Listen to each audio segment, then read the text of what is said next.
तपाईं पवित्र आत्माको बत्तिस्मा कसरी पाउनुहुन्छ?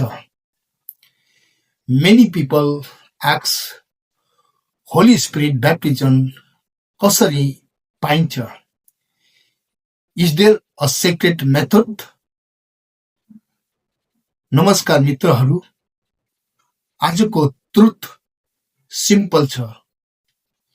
यो कुनै रिचुअल फर्मुला होइन।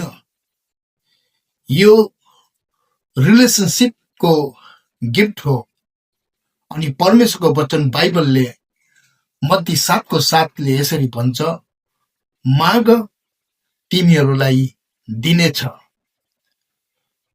पहिलो विश्वास राख्नुहोस्, दोस्रो हृदय खोल्नुहोस् अनि तेस्रो प्रार्थनामा माग्नुहोस्।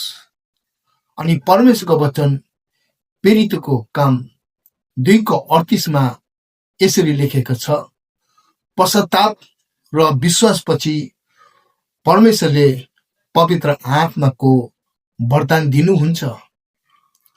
Just like rain falls where the sky is open, Holy Spirit पनि त्यही हृदयमा आउनुहुन्छ जो खुला छ।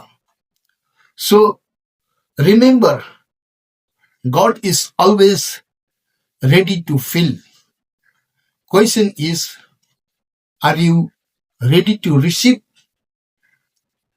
फलो गर्नुहोस्। नेक्स्ट एपिसोडमा पवित्र आत्माको बत्तिस्मा पाएपछि के परिवर्तन हुन्छ?